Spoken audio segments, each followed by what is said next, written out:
Imagina a cena.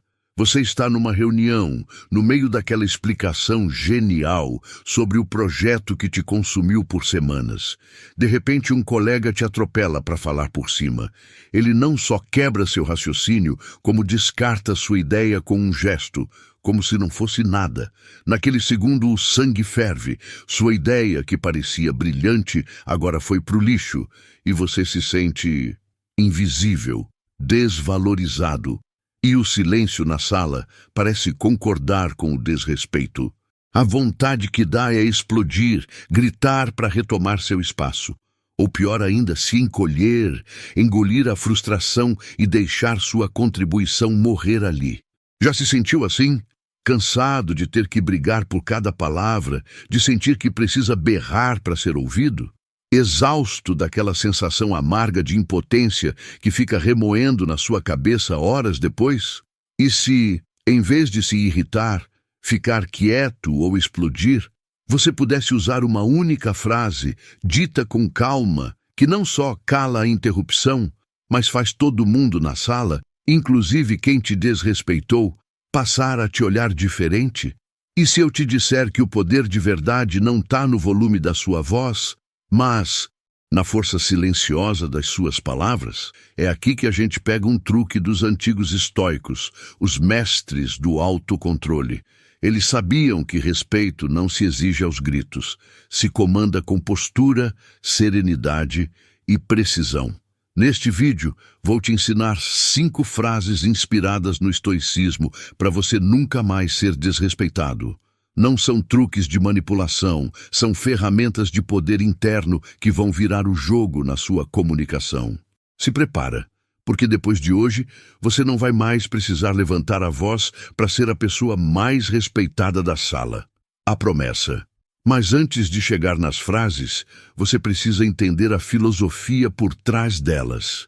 A meta aqui não é calar a boca de alguém ou vencer uma discussão. O objetivo é muito mais profundo, é dominar a si mesmo. Os estoicos, como o imperador Marco Aurélio e o filósofo Sêneca, ensinavam que a única coisa que a gente controla de verdade são nossas próprias escolhas e reações. O resto, a opinião dos outros, as interrupções, a falta de noção alheia, está fora do nosso controle. E tentar controlar o incontrolável é a receita perfeita para a frustração. Quando alguém te desrespeita, a reação natural é emocional. Você se sente atacado e quer revidar. Mas, como dizia Marco Aurélio, muito mais dolorosas são as consequências da raiva do que suas causas. Explodir pode até dar um alívio na hora, mas a longo prazo só te faz parecer fraco. Alguém que se desestabiliza por qualquer coisinha. O respeito de verdade nasce da força tranquila, da sua capacidade de se manter sereno sob pressão. As frases que eu vou te mostrar são a prática dessa filosofia. Elas funcionam porque provam, para você e para os outros, que você não é reativo, que a sua paz de espírito não está à venda por qualquer provocação. Elas criam um campo de força ao seu redor, uma autoridade silenciosa que diz: eu me respeito, então é bom você fazer o mesmo. Cada frase é um jeito de aplicar o princípio estoico, focar no que você controla, sua resposta, e aceitar o que não pode, o comportamento do outro. Fazendo isso, você não só ganha o respeito dos outros, você aprofunda o respeito por si mesmo. Agora, vamos à primeira arma do seu novo arsenal. Frase 1. Vou terminar meu raciocínio. Volta para aquela cena, você está no auge da sua apresentação e um colega ansioso te corta no meio da frase. O ritmo quebra, a atenção de todo mundo vai para ele e sua autoridade desmorona. O impulso é se calar ou partir para a briga com um "Ei, eu estava falando". As duas reações te fazem parecer fraco. A primeira é submissa, a segunda é defensiva e meio infantil. Agora, imagine a terceira via. O colega te interrompe, você para de falar. Não na hora, mas termina a palavra que estava dizendo. Aí você faz uma pausa. 2 segundos de silêncio que parecem uma eternidade. Você não olha para o chão. Você fixa o olhar, com calma, na pessoa que te interrompeu. Sem raiva no rosto, só firmeza.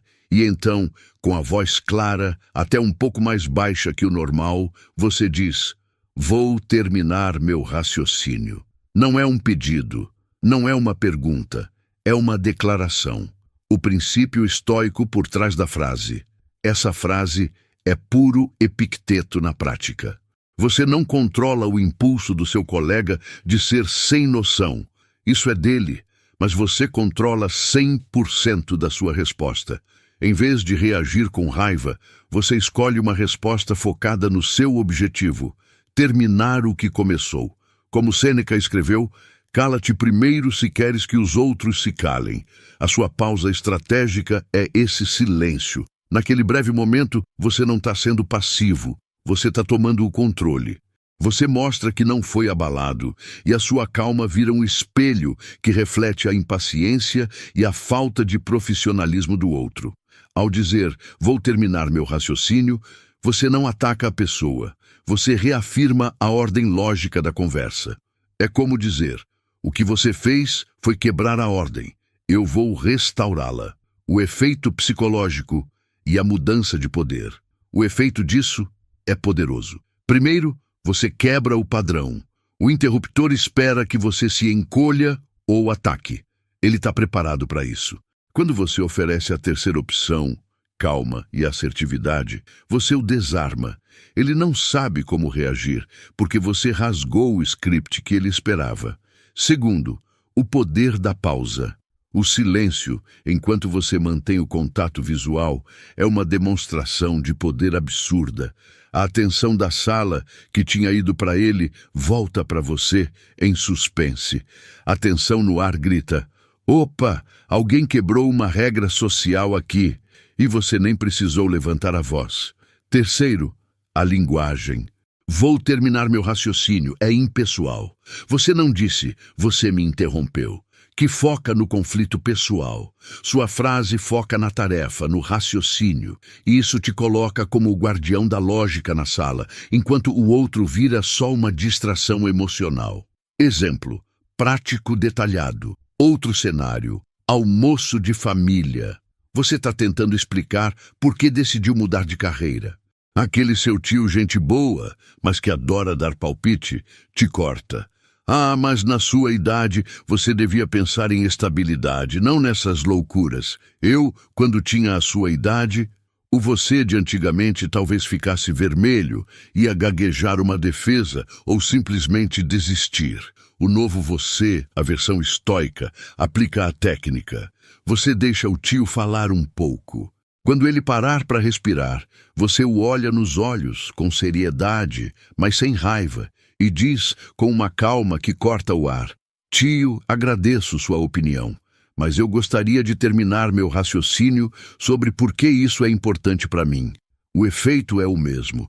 Seu tio, que esperava a reação de sempre, é pego de surpresa. Você não atacou o conselho dele, só reivindicou seu espaço. Você demonstrou maturidade. Você não é mais a criança que precisa de guia, mas um adulto com um ponto de vista que exige ser ouvido. Use essa frase.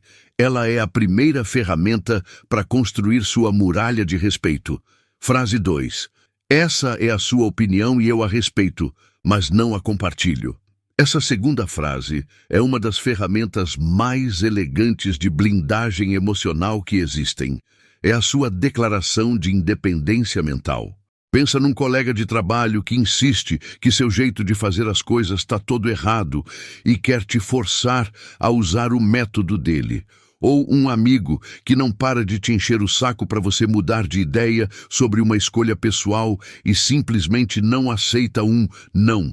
A pressão aumenta, a pessoa repete os mesmos argumentos e você se vê numa sinuca de bico, sentindo que precisa se justificar, provar que você está certo. A conversa vira uma batalha de ego, desgastante e inútil. Agora, a abordagem estoica. Depois de ouvir os argumentos, talvez pela segunda vez, você faz uma pausa. Olha para a pessoa com tranquilidade, sem sinal de irritação, e então diz com uma clareza desarmante: essa é a sua opinião, e eu a respeito, mas não a compartilho. Ponto final. Silêncio. Você não dá mais explicações. Não se justifica. Você só traça uma linha na areia. O princípio estoico por trás da frase. Isso aqui é Sêneca puro, que dizia que ser escravo da opinião dos outros é a pior prisão. Essa frase é a sua chave para a liberdade. Ela parte do princípio de que as opiniões dos outros são só isso, opiniões. Não são fatos, não são a verdade. E o mais importante, pertencem a eles. Como dizia Epicteto, o que nos perturba não são as palavras dos outros, mas o valor que damos a elas.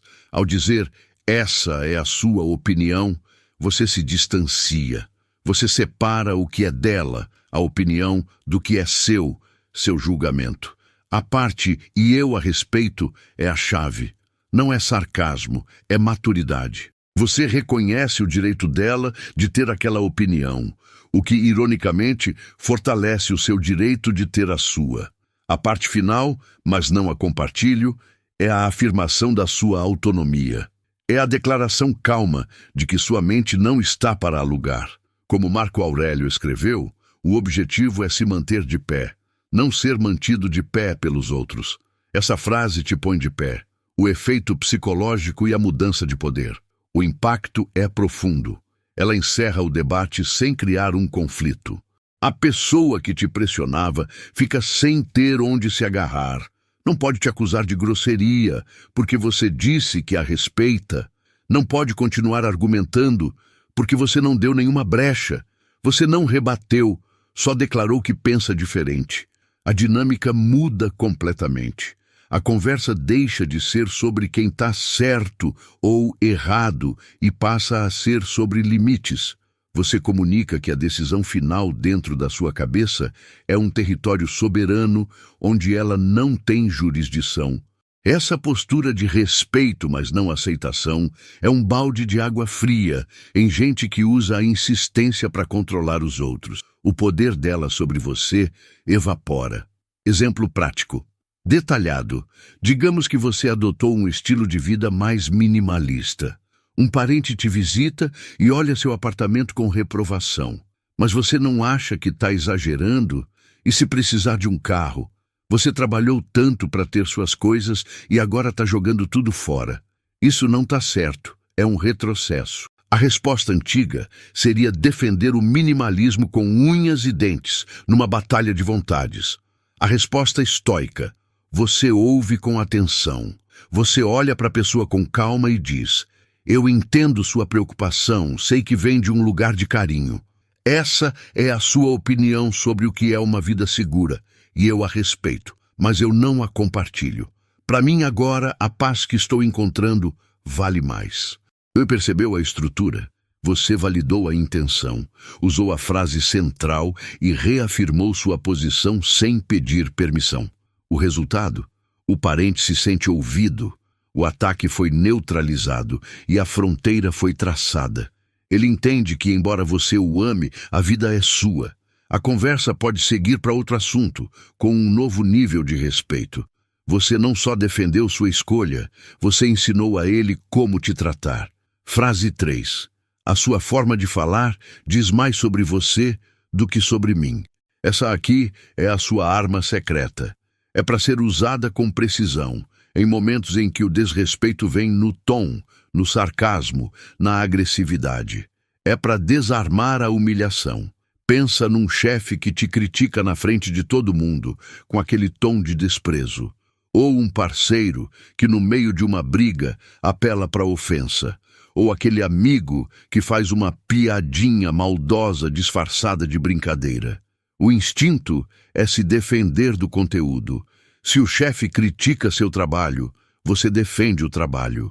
Se te xingam, você xinga de volta. Em todos os casos, você caiu na armadilha. Você aceitou lutar no campo de batalha tóxico que o agressor escolheu. A abordagem estoica é virar o tabuleiro. Em vez de responder ao que foi dito, você foca em como foi dito. Quando o ataque vier, você faz uma pausa. Deixa a agressão dele pairar no ar, feia e exposta. Então, com uma calma quase fria, você olha nos olhos da pessoa e diz: A sua forma de falar diz mais sobre você do que sobre mim. O princípio estoico por trás da frase. Essa frase é a melhor forma de aplicar o que Marco Aurélio dizia: a melhor vingança é não ser como seu inimigo. Quando alguém usa agressividade, está revelando uma fraqueza, uma falta de controle. Se você reage igual, você se iguala por baixo. Mas ao se recusar a jogar o jogo e, em vez disso, apontar a natureza do comportamento dele, você mantém sua dignidade e expõe a fraqueza dele. Essa frase funciona como um espelho. Em vez de absorver o ataque, você o reflete de volta. É um princípio estoico básico. O que os outros fazem é um reflexo do caráter deles. Não tem a ver com você. É como se você dissesse: eu me recuso a aceitar sua avaliação, porque a forma como você a entrega invalida seu julgamento. O que eu vejo aqui não é um reflexo do meu valor, mas um reflexo da sua falta de controle. É um ato de dissociação radical. Você se desidentifica do insulto e o reclassifica como um sintoma do problema do outro. O efeito psicológico e a mudança de poder. O impacto disso é um choque de realidade no agressor. Ele esperava te ver ferido, na defensiva. Em vez disso, você virou um analista do comportamento dele. Você o transformou de agressor em objeto de estudo. Isso é muito desestabilizador. Psicologicamente, a frase reenquadra a situação na hora. O foco deixa de ser a sua suposta falha e passa a ser o comportamento inadequado dele. Para quem está assistindo, sua calma te eleva a uma posição de imensa autoridade moral. Você é o adulto na sala. Essa frase também impede que o conflito cresça. Como ele vai responder? Se tentar negar, não diz nada sobre mim, só vai parecer mais infantil, provando o seu ponto. Se ele ficar em silêncio, você ganhou. Você estabeleceu um limite. Eu não serei o saco de pancadas da sua falta de controle emocional. Exemplo prático, detalhado. Você comete um errinho num relatório. Seu gerente, em vez de te chamar de canto, decide te usar de exemplo na reunião. Sinceramente, eu não entendo como um erro tão básico passou. Eu esperava mais de você. É inaceitável. O tom é de desprezo puro. A resposta padrão: desculpa, foi um descuido. Ou, mas o resto do relatório está certo. Ambas aceitam a humilhação. A resposta estoica: você respira fundo. Olha para o seu gerente, não com desafio, mas com seriedade. Deixa o silêncio pesar por um segundo. Então você diz: eu reconheço o erro no relatório e ele será corrigido. No entanto, o jeito que você fala isso na frente de todo mundo diz mais sobre o seu estilo de liderança do que sobre a minha competência. O que você fez? Separou as coisas. O erro, que você admitiu com responsabilidade, e a humilhação, que você se recusou a aceitar. Você pegou o ataque pessoal e o reenquadrou como uma observação sobre o método dele. Seu gerente, que esperava submissão, agora está na defensiva. E todos na sala vão pensar 2 vezes antes de tentar te humilhar publicamente de novo. Você virou alguém que não pode ser intimidado. Frase 4. Vamos conversar quando pudermos fazer isso com respeito. Essa frase é o seu botão de ejeção. É a ferramenta para sair de uma interação que ficou tóxica. Não é ataque, não é defesa. É uma declaração de fronteira. É você protegendo sua paz de espírito. Todo mundo já passou por isso. Uma briga com alguém que você ama que descamba para gritaria. Um cliente no telefone que começa a ser abusivo. Uma conversa na internet que vira um show de horrores. O instinto é continuar lutando, querer ter a última palavra. Mas como os estoicos sabiam, tem batalhas que não valem a pena. Continuar numa conversa desrespeitosa é dar permissão para o outro te tratar mal. É aqui que entra a 4ª frase. Quando a conversa passar do limite, quando os gritos começarem, você para, respira, cria distância. E com uma voz sem raiva, mas cheia de resolução, você diz: eu não vou continuar esta conversa neste tom. Vamos conversar quando pudermos fazer isso com respeito. E então você se retira. Desliga o telefone. Sai da sala. Fecha o chat. A ação de sair é tão importante quanto a frase. O princípio estoico por trás da frase, isso é a aplicação da temperança, a virtude do autocontrole. Você não controla a raiva do outro, mas controla 100% a sua participação na loucura. Sêneca aconselhava a gente a se afastar de tudo que nos provoca raiva. Continuar numa discussão irracional é veneno para a alma. Essa frase é o antídoto. Além disso, ela reflete um profundo autorrespeito. Marco Aurélio falava em proteger nossa cidadela interior, nossa mente. Uma conversa tóxica é um invasor. Ao se recusar a participar, você age como o porteiro do seu próprio bem-estar. Você está dizendo: as portas da minha atenção estão fechadas para o desrespeito. A frase também joga a responsabilidade para quem é de direito. Você não está terminando a conversa para sempre. Você está pondo uma condição: respeito. Ou a pessoa sobe o nível do comportamento dela, ou a conversa não acontece. É muito mais poderoso do que implorar: para de gritar comigo. Você não está pedindo, está ditando as regras. O efeito psicológico e a mudança de poder. Psicologicamente, isso quebra o padrão da pessoa descontrolada. A raiva precisa de engajamento para viver. Quando você se retira com calma, você corta o combustível do fogo. A pessoa gritando sozinha parece ridícula. Sua calma age como um balde de água fria, forçando-a a olhar para o próprio comportamento. Para você, o efeito é libertador. Em vez de ser vítima de um ataque, você se torna o agente que tomou uma decisão para se proteger. Você transforma impotência em poder. A dinâmica muda na hora. A pessoa que usava o volume para te dominar aprende que a tática não só não funciona, como resulta na perda total de acesso a você. Da próxima vez, ela vai pensar 2 vezes. Exemplo prático detalhado. Você e seu sócio estão numa discussão quente sobre os rumos da empresa. Ele levanta a voz: isso é ridículo, sua teimosia está afundando a gente. Você nunca me escuta.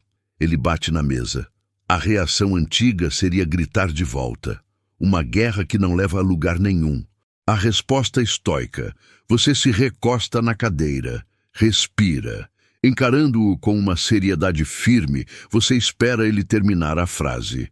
Então, com a voz baixa e controlada, você diz: entendo que você está frustrado, mas eu não vou continuar essa conversa enquanto você estiver gritando. Vamos fazer uma pausa. Podemos voltar a discutir isso amanhã, quando nós dois pudermos fazer isso com respeito. Dito isso, você se levanta e sai, sem bater a porta. Sua saída é tão calma quanto suas palavras. Seu sócio, deixado sozinho com a própria raiva, é forçado a refletir. No dia seguinte, a dinâmica vai ser outra. Ele saberá qual é o seu limite. Você salvou a conversa, protegeu sua sanidade e ensinou a ele como se comunicar com você. Frase 5. Prefiro ouvir mais. Essa última frase é a mais sutil e talvez a mais avançada. É a encarnação da autoridade silenciosa. A gente vive num mundo que acha que falar alto é ter razão. Essa frase vira essa lógica de cabeça para baixo. É como você domina uma conversa falando menos. Imagine uma negociação ou um debate, onde uma pessoa tenta dominar pelo cansaço, falando sem parar. A tendência é tentar competir, interromper de volta. A conversa vira uma disputa de barulho. A abordagem estoica é o oposto. Num momento oportuno, talvez quando a pessoa finalmente para respirar ou quando alguém se vira para você pedindo sua opinião, você simplesmente diz, com uma calma quase misteriosa: por enquanto, prefiro ouvir mais. E então, você se recosta, pega sua caneta e começa a fazer anotações, focado. Você vira um observador. O princípio estoico por trás da frase. Tem um ditado famoso, muito querido pelos estoicos: temos 2 ouvidos e uma boca, para que possamos ouvir mais e falar menos. Essa frase é a aplicação literal disso. Para eles, o silêncio não é vazio, é onde a sabedoria cresce. Quem fala sem parar tem pressa, precisa se impor. Quem escolhe ouvir age com calma, com a confiança de que na hora certa suas palavras terão mais peso. Essa frase também mostra um controle absurdo sobre o ego. O ego quer falar, quer ser o centro. Ao dizer, prefiro ouvir mais, você sinaliza que seu valor não depende de dominar a conversa. Você está tão seguro de si que não precisa provar nada. Essa autoconfiança silenciosa é magnética. Além disso, é uma ação com propósito. Para que gastar palavras se ninguém está ouvindo? Ao escolher ouvir, você conserva sua energia para o momento em que sua fala terá o máximo impacto. Você não está fugindo da briga, está escolhendo o momento do ataque com a precisão de um general. O efeito psicológico e a mudança de poder. O efeito disso no falador compulsivo é fascinante. Primeiro, o confunde. Ele esperava um oponente, encontrou um observador. De repente, ele se sente exposto. Ele está no palco. E a audiência, você, está quieta, atenta, julgando. Isso muitas vezes o faz ser mais cuidadoso com as palavras. Para os outros na sala, sua atitude comunica sabedoria. Num mar de ruído, você é uma ilha de calma. Eles começam a se perguntar, o que será que ele está pensando? Sua opinião, antes mesmo de ser dita, já ganha um valor enorme. Quando você finalmente decidir falar, todos vão se inclinar para ouvir. Você ganha poder de 3 formas. Poder da informação. Enquanto eles falam, você aprende. Você coleta dados, entende as posições, acha as falhas nos argumentos. Poder da percepção. Você é visto como o mais sábio e controlado da sala. Poder do impacto. Quando você finalmente fala, suas poucas palavras têm o peso de uma marreta, porque são baseadas em tudo o que você ouviu. Exemplo, prático, detalhado. Você é um líder numa sessão de brainstorming. 2 membros da equipe entram num debate acalorado, cada um defendendo sua solução. A energia na sala fica péssima. Em vez de intervir e arbitrar, você levanta a mão levemente. Quando eles pausam e olham para você, esperando que escolha um lado, você diz com calma, João, Maria, são perspectivas interessantes. Por agora, eu prefiro apenas ouvir mais. Por favor, continuem. E eu quero que os outros também deem suas ideias. Estou mais interessado em ouvir tudo antes de chegarmos a uma conclusão. E você pega seu bloco de notas. O que você fez? Não tomou partido. Você os validou. Usou a frase-chave para se posicionar como ouvinte estratégico e ainda incluiu o resto da equipe. A tensão se dissipa. Você, o líder, não dominou a conversa. Você a guiou com seu silêncio. No final, sua síntese será vista como a conclusão sábia de um processo que você orquestrou com maestria. Hoje nós vimos 5 frases que são muito mais que palavras. São um treino para a mente e uma estratégia de vida. Vou terminar meu raciocínio.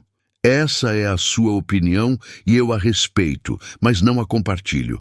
A sua forma de falar diz mais sobre você do que sobre mim. Vamos conversar quando pudermos fazer isso com respeito.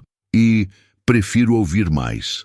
Cada uma delas é um tijolo na construção da sua cidadela interior. Uma fortaleza mental contra o desrespeito e o caos do mundo. O que une todas elas é um princípio simples. O respeito que você recebe dos outros é um espelho do respeito que você tem por si mesmo. Gritar é desespero. Se justificar demais é insegurança. Reagir com raiva é deixar o outro controlar suas emoções. A verdadeira força não vem de dominar os outros, mas de dominar a si mesmo. Quando você demonstra, com calma e limites firmes, que sua paz interior não é negociável, as pessoas entendem que não podem te manipular ou intimidar. Elas não te respeitam por medo.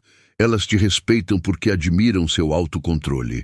Lembre-se, não são frases mágicas. O poder não está nas palavras, mas na serenidade com que você as pronuncia. Comece a praticar. Na próxima vez que se sentir desrespeitado, respire. Lembre-se da lição. Você não controla o que te acontece, mas controla totalmente como você responde. Escolha sua resposta. Escolha a calma. Escolha a força, escolha o respeito. Agora, eu quero ouvir de você. Qual dessas 5 frases mais bateu com a sua realidade? Qual delas você vai começar a usar hoje mesmo? Deixe a sua resposta aqui nos comentários. Compartilhe a situação em que você pretende aplicar essa sabedoria. Ler as experiências uns dos outros nos fortalece.